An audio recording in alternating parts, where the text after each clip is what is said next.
this goes along with some of the testimonies for the Phoenix Lights in 1997. They said they were under and they could see through it. They saw the lights, but they could see the stars between the lights. Yeah, so let's talk about the 1997, what really happened that night. So in my opinion, I mean, I've been studying this for years. Okay, I'm a native. I'm a native here in Arizona. You know, I was out there that night, 1997, March 13th. I was in the facility in the area where the supposed spaceship went over Phoenix. And I didn't see anything that night. The only thing that really happened, and studying this, there's no evidence, there's no proof, because I've been studying, I've been looking into this. I haven't found one shred of evidence of anything going over the city of Phoenix. If you're going to make a fantastic claim about this, you must be able to back up your story. You must be able to prove it. That's just the way I work anyway, Mm-hmm. So if you're going to come out and say, look, a spaceship went over the city of Phoenix, then you really need to show, some proof here. And what do we find? What do we see? The video is lights on the west side of Phoenix, Arizona. Now, why do we have those videos in the first place? It's because sky watchers named Tom King, he was out there, he on a regular basis filming these lights weeks, nights before. In March. Okay, so he was ready for anything to happen. He was a sky watcher. That's what he did back then. I followed his work for years. That's how I knew to go to the east side, because he was filming the lights on the east side. Well, it just so happens that he was on the west side that night, and he saw the Phoenix Lights, and he filmed it.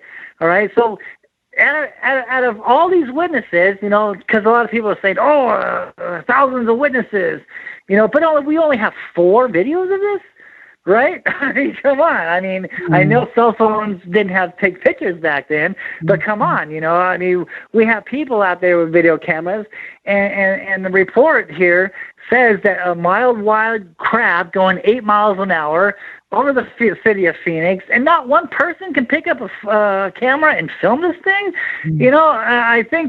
I think all of this has really gone into like a lot of hearsay and a lot of exploitation of the lights. People trying to make a profit off of what supposedly happened to fill their books, to fill their movie tickets, and things like this to get the audience interested. But there's no real shred of evidence here of anything going over Phoenix. What really happened was these light entities on the west side of Phoenix. Now, why are they here on this mountain? Let's go into that. Why? So why is it so special? Why is this mountain so holy? What is going on with this mountain? Why, for thousands and thousands of years, are these lights attracted to this mountain? What's the purpose? What's the point here? Well, when we go back and we say in the beginning how the Indians say that they're going down into the underworld, Dave Morris says that the spirals are doorways for these spirits. And yes, I filmed these things coming and going from these spirals on us. So yes, I've proven that. I verified this, that the spirals are doorways for these beings. Now, so they're going down into the underworld, right? Well, when you look at this at a scientific level, let's scientific approach this for a minute. What is so special about this mountain? Well, this mountain was created by a fault line. Fault lines generate energy, right? And that's what these beings are going after. They're going after the energy below the mountain. They're going after the ley lines, if you will. They're going after this energy. This is the reason why they come and go from this area here, not only this area, but other areas around the world where massive energy builds up, and sometimes even man-made energy, such as nuclear facilities. I've seen lights over nuclear power plants, things like that.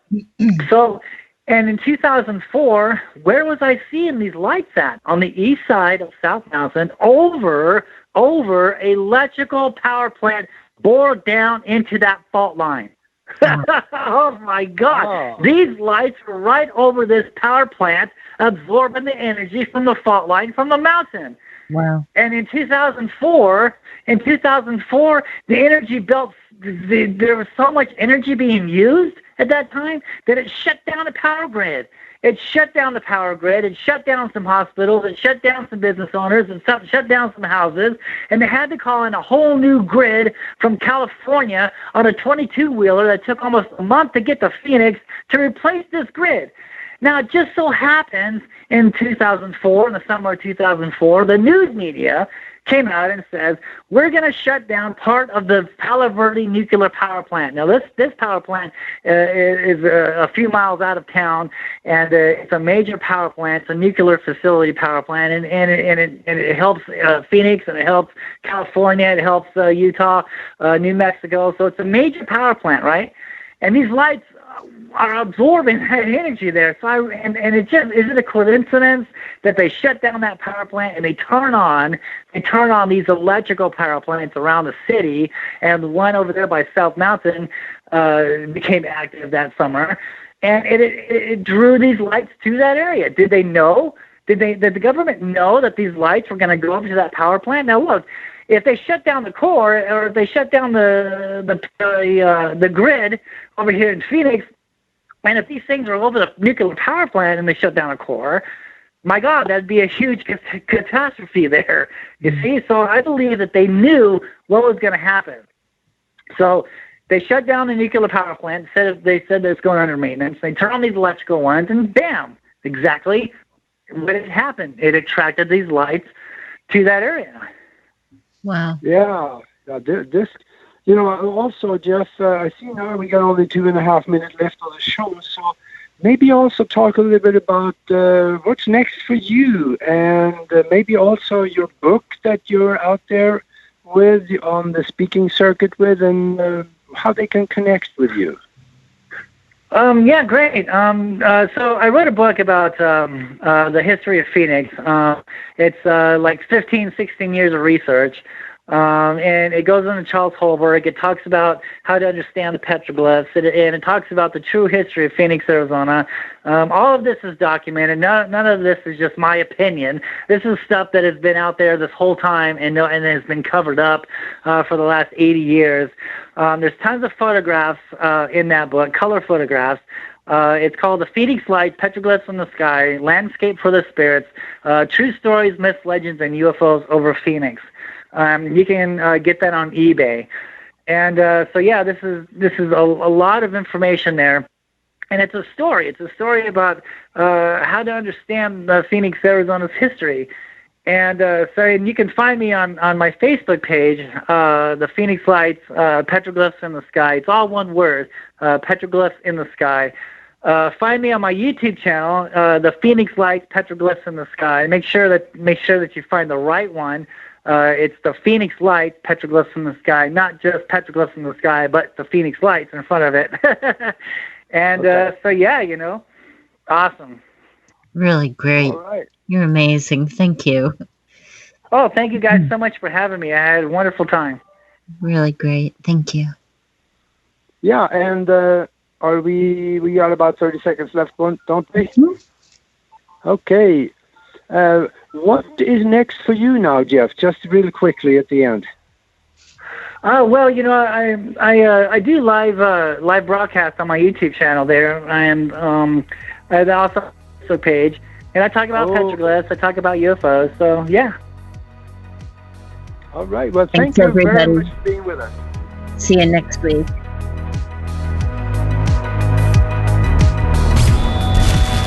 You've been listening to Broadcast Team Alpha. Broadcast Team Alpha. Hosted by Nori Love and Augie Nost. Every Tuesday night at 5 p.m. Pacific, 8 p.m. Eastern, exclusively on the KCOR Digital Radio Network. The balance of power is shifting to a new paradigm. Will you be ready? For more information on Broadcast Team Alpha, as well as the hosts Nori Love and Augie Nost, please visit their website at broadcastteamalpha.com. Until next week, remember to keep those minds open while always exploring the endless quantum possibilities. Broadcast Team Alpha. Over and out. This is KCOR Las Vegas, home of the Digital Radio Network, broadcasting from a shack just south of Area 51. Wait, that doesn't exist. This is the KCOR Digital Radio Network. Now for the news.